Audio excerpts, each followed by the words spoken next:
How's it going, everybody? Want to continue and finish this game against the Vikings on our series on Jimmy Garoppolo 2018. What went wrong? What went well? What was some of the causes of these things? So we'll just dive right into it here. This is continuing, leaving where we left off. This is the very next drive after the last play I showed, the incompletion to Trent Taylor. And so this, to me, was probably the turning point of the game. This was the point in the game which really changed the outcome to me. We weren't down by that much at this point. Minnesota had only scored 17 points. We have the ball, and we're going to try and go down and score. But here's what ends up happening. We have Mike McGlinchey in here at right guard because Person and Garnett both got hurt. And so Minnesota, what they're going to do is they're going to look to, because the drive right before this he got hurt, they're going to come back and they're going to say, okay, we're going to take advantage of this. So this is 3rd and 8. We had a 2-yard run go nowhere, and then the very next play we ran, faked a run to one side, made it look like our slide concept coming back the other way, and then we had George Kittle leak out running wide open down the sideline, and the ball just barely bounced off his hands. And I mean, it was just within inches of being a house call. Sometimes the game turns on just a couple inches, because then you have a play like this happen right after it, and well, we'll talk about it. So here, Minnesota is looking like they're going to bring pressure off the right side. They got Harrison Smith walk down. They got, I believe this is Anthony Barr, he's walked down. And so they're showing pressure off this side. So we bring George Kittle over, and he's going to stand and block. And then, but what Minnesota actually does is, because we have a rookie over here, a rookie who's supposed to be playing right tackle, playing right guard, they're going to try and overload this side. So what they're going to end up doing is bringing both this linebacker and this slot corner on a blitz, and then they're going to back out the other side, or they're just going to bring 2 guys on the other side. And the unfortunate thing is we bring Morris as well as Kittle over to this side of the line. So we end up with, if you count it, 1, 2, 3, 4 guys on this side of the line to block 2 people, and with 3 guys on this side of the line, really 2, trying to block 4 guys. But even with that, we actually do win here. So here, this is Pettis inside. He's going to run an out route, and then this is Kendrick Bourne. He is supposed to run an in route. This is supposed to be a China concept. A lot of times when we ran a China several times, and if you've seen some of my other videos, you've seen me talk about a China concept before. And so this route combination is actually going to win, especially versus this zone blitz, because they end up coming with a zone blitz, and we'll talk about that and show that. And so let's just go right to it, and we can see what ends up happening here. So here you see the slot corners coming down on the blitz. They bring everybody in. Now McGlinchey here, even he slides, he tries to block the wrong guy, and so we end up having your rookie right tackle playing right guard doesn't even block a guy coming over his gap, and he blocks a guy that the center should be picking up. You see Alfred Morris is out here. You see George Kittle is staying in the block, and now we have 3 guys coming against 1 right tackle. That's not a good sight for your quarterback. But even with that, as this play is developing, you see the stress that put on a defense. When you blitz, when you overload one side, you have to try and get another defender over into that zone who's got a long way to go. And so that's why you oftentimes, if you see some of the different broadcasts and things, they talk about quarterbacks throwing into the blitz. This is what you're talking about, is that you're throwing into the side where the blitz is coming from, because there's fewer defenders over there, and for the defense to cover those zones, guys are going to have to go a long way and overcommit on things. So you generally then have to make a quick read and throw into the blitz. And because this receiver's running up and going to be running out, and this Bourne will have leverage on the inside to his in route, you can see Garoppolo is trying to throw with anticipation. He sees the corner is in deep third. He's bailing out, and so he's going to look to throw it right here, which is going to be a win for the receiver. You can see he's in the windup. He's got 3 defenders are all coming at him, 2 unblocked, and he throws the ball expecting his receiver to break in, and what ends up happening was Kendrick Bourne ran a curl. He didn't run an in route. So really, Kendrick Bourne should be coming in right here, and he should be able to make this catch in front of the defender and turn upfield for a first down. But he doesn't. He went to run a curl and then tried to adjust to the ball, and a corner is sitting right there waiting for the ball. That's Mike Hughes. So he intercepts the ball. That's not what you want. Our receiver ran a wrong route. And actually, if you go back to the presser after this game, Kendrick Bourne admitted he ran a wrong route on this play. So, this is a situation where your quarterback looks bad because he throws a pick six that becomes a huge turning point in the game and was really what allowed Minnesota to have all the points to win. But your quarterback didn't do anything wrong here. One, you have a rookie playing right guard. You have a first-year center who's in his first year in the system. And so not everybody's comfortable with everything yet. They call protection to the wrong side. And your right guard doesn't pick up who he's supposed to. And you have guys running free at your quarterback. Your quarterback makes the right read. He makes a good read. He makes a good throw with guys coming at him. And your receiver runs the wrong route. And it ends up being a house call. Because, again, he's expecting his receiver to be right here where the ball's delivered, and his receiver's not there, and it's just an easy catch for the corner. So we can watch this in real time, and you'll see see how this goes here. That Jimmy makes a throw with anticipation, which is what you want to see, and his receiver just ran the wrong route. That's just unfortunate, and you don't like those things to happen. So then this is the very next drive. We're still in the game, and so we've had the failed play to Kittle. So what we're going to do here is we're going to come back and we're going to run a variation on a play that we end up running against the Chiefs in Week 3. If you saw that video where I put up of Juice getting a long TD against the Chiefs, this is just basically a little variation of that. What we're going to do is we're going to fake a run. Again, this stretch zone, we're going to try and make it look like we're coming with our slide concept to this side. And so we're going to bring George Kittle across like he's running this slide, and then he's going to actually set up for a block out here. And what we're going to do on the other side is run a switch verticals. So this is Garcon. He's going to run he's going to run a crossing route, and he's trying to sell like what we do on the slide concept. And then what we're going to do with this is use check is we're going to run him on a wheel route. Minnesota comes out in a cover 2. They're going to have 2 deep safeties, and it's going to be a zone. So you're going to see what ends up happening is Jimmy Garoppolo ends up looking this safety off. Now, one thing I love about Jimmy Garoppolo is he does the little things well in playing quarterback, like looking off zone defenders. That's a big deal. We haven't always had that at quarterback. We've oftentimes had quarterbacks who will stare down zone defenders. Not necessarily stare down their receivers. I know that's been a narrative that's been put out before, but we've had guys who've stared down zone defenders and they haven't looked them off. And so that tends to make your windows a little bit smaller to throw to. And so let's go to this play and watch how this happens. So here you see the fake run, the slide, and we're bringing Kittle across. And then he just sets up to block to give Jimmy a little bit more time.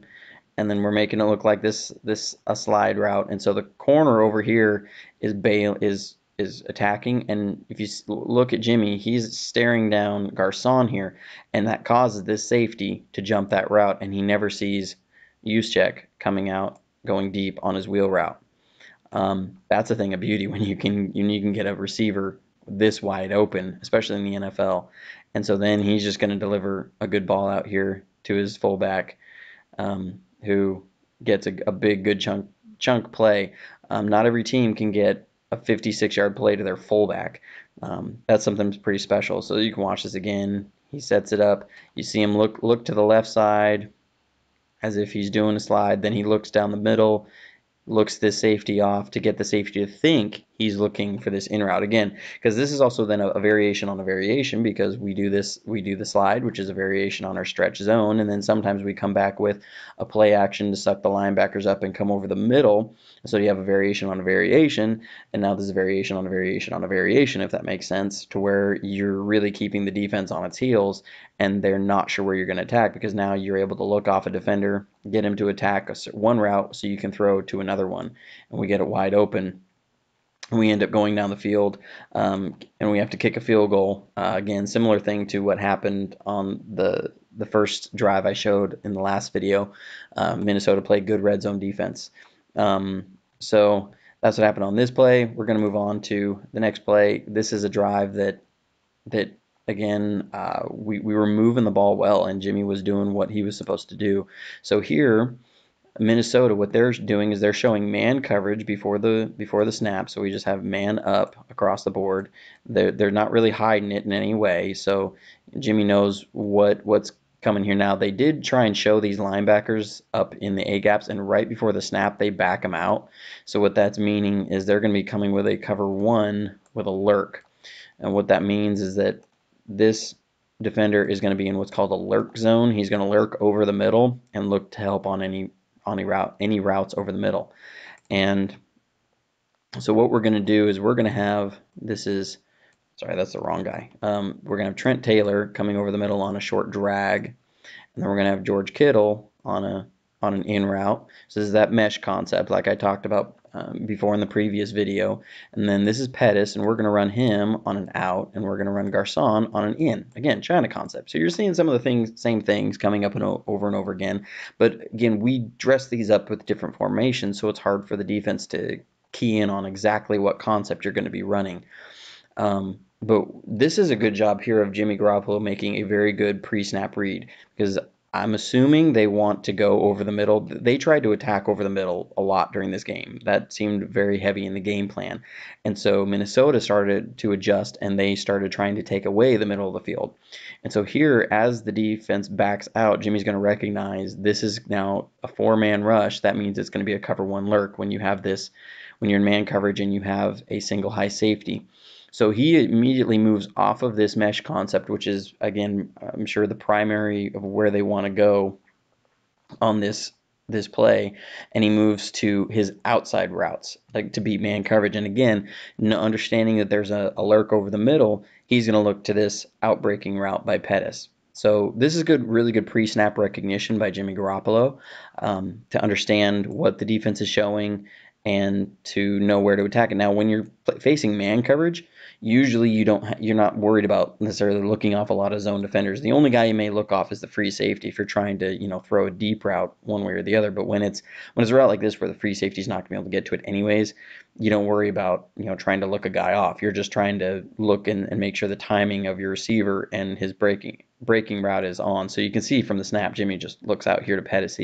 He knows he's got a matchup that he likes, and he times it out. Pettis does a good job of running his route here. Again, he breaks down, sinks his hips, puts a little move on his man coverage guy, and he beats him really well. I mean, that's a good route run by Pettis. Breaks him to the outside. Jimmy delivers a good ball. He catches it in stride with his hands, and we get a big chunk play for 39 yards. So I really like what Jimmy did here as far as pre-snap recognition.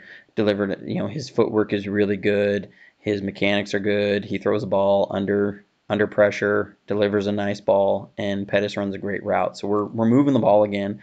Things are looking good. This is that same drive when we get to the red zone, and we're going to run a play here that a lot of teams run. This is actually we're running two different concepts here, and I'll show those. We're going to run to the top. We're going to run what's called a stick nod.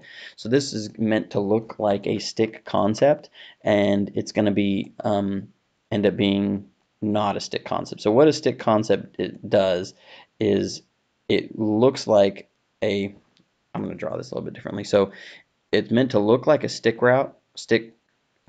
concept, and then it's going to break in. So what Taylor's going to do here is he's going to come up, break out, and then cut back in. And then this receiver, I can't tell exactly who it is, what he's going to do, because a stick route has a protection release fade on the outside. It's got a quick out or speed out from the next inside receiver, and then your receiver, and usually this is a tight end that runs this, but what he's going to do is he's going to run what's called a stick route, and it's an option route. If he reads zone, the receiver is going to sit down in the hole of the zone. If he reads man, he goes to the outside. And so what he does is he takes a jab step out, and then he runs a post. So now you have a high-low read on this side. And so your stick nod is a variation of the stick. So we have this. Both of these are good against cover 3. The stick nod also works against a cover 2. But then on the other side, what we're going to do is we're going to run Kittle. He's going to run up and then like a skinny post. This is similar to like a sucker concept or a levels concept, because then what we do with Garcon down here is we run him on a little slant. And so the primary is going to be to Garcon. Now this is actually nearly identical to the play that Seattle threw an interception on the 1 yard line against the Patriots in the Super Bowl. But now this is also a play that I've seen Philadelphia score some touchdowns on. But the primary is to your underneath receiver. You're trying to beat, this works well against man coverage. So over here you have a zone buster. Here you have a man and a zone buster. This also works well against cover 3. That's why it's a skinny post. And so if the quarterback comes out and he sees cover 3, he needs to look at where is this safety shaded to. Is he shaded to, sorry about that, I got a notification. Somebody subscribed to the channel. If he's shaded to the multi-receiver side, he's going to read the 2 receiver side, because now that's going to give a good opening for this skinny post. And now the primary again is for Garcon, so he's going to read low to high again on this one. And the idea is if it's man coverage, you're going to come up and it'll cause a rub route here. If you remember, what happened in the Super Bowl was Brandon Browner recognized it and he came up and he jammed this receiver really, really hard. And so that prevented him from being able to cause this defender to go really wide, and Malcolm Butler was able to take a very short angle on it and attack. So let's watch what ends up happening here. We end up getting a receiver open. Jimmy makes a right read, and we just barely miss the receiver. So here you see Kittle's coming up. He's trying to create a rub action.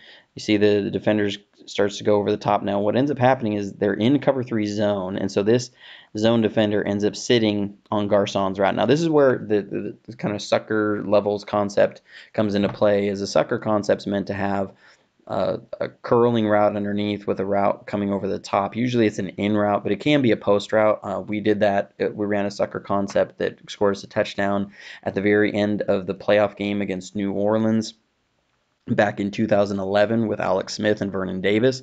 It was basically a deeper version of this play. So that's why I call it a sucker concept, because you can see he's going to go and then he's going to end up on this skinny post, and he's, again, sorry, there's another notification for my last video. But now that this zone defender is coming down on Garcon, it's going to open Kittle up over the middle with the safety. Now he's shaded to the other side of the field. So Jimmy Garoppolo does a good job of picking which side to read. As you can see, with the safety shaded over there, it's left a huge hole in the middle of the field. You can see the stick nod happening over here. Garcon's taken away, and so this is the only receiver that's open. Jimmy throws it to him, and he just overthrows him. This is one I bet he really wanted back. It was 3rd and 4 late in the game, and he just overthrows his man. We can watch this from the end zone. Now, part of it you can see, 55, I believe that's Anthony Barr. He's a pretty tall linebacker. If you looked into, that he was a free agent this year, I kind of wanted us to pick him up, but he's a tall guy. And so Jimmy has to throw it over him. If you look here, he's got to throw it over him.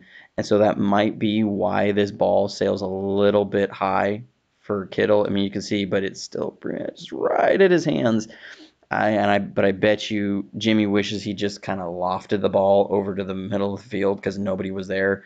This is one of those learning moments for him. Again, the guy hadn't started but 7 games coming into this, so he's still got some things to learn. And this is one, but that's hard duty when you have, again, your rookie right tackle playing right guard, and you have a defensive tackle coming at you. You got to get the ball out. Adrenaline starts kicking in, and he just overthrows it. I'm not worried about this too much heading into this year. I'm a believer that Jimmy will get this figured out and get it going. But those between this play and the Mike Hughes interception, you're talking about an 11-point swing. We lost 16 to 24. Excuse me, sorry, 16 to 24. So there's your game difference right there. Those 2 plays. Was our struggles at the early part of this year Jimmy Garoppolo not understanding the offense well, getting overwhelmed? Honestly, I don't think so. I don't think so at all. What I see here, the guy understands the offense. He understands how to read the defenses. He's done things now. There was some miscommunications with him and receivers. Sometimes the defense was playing good defense. We also had a rookie right tackle playing right guard for half the game. We had our receiver whom Jimmy Garoppolo had really good chemistry with last year get hurt early in the game, and so you have guys that they're trying to play positions that they don't have a lot of experience in, and so you see some things may look a little rough. Well, some of that's not on the quarterback. So I just wanted to touch this a little bit. I'll move on to the Detroit game after this a little bit. Probably not today, but I'll be jumping in trying to work on that Solomon Thomas video. So again, if you like the video, go ahead and hit like. If you like the channel, hit subscribe. Thank you to all of you who have. I'll be trying to pump out good content. This is kind of similar to what I'll be doing during the year, and I'll probably do it in shorter chunks, in shorter videos during the season when the season kicks off. Breaking down each game, what happened, why it happened, and all that. So thank you, everybody, and hope you have a great day.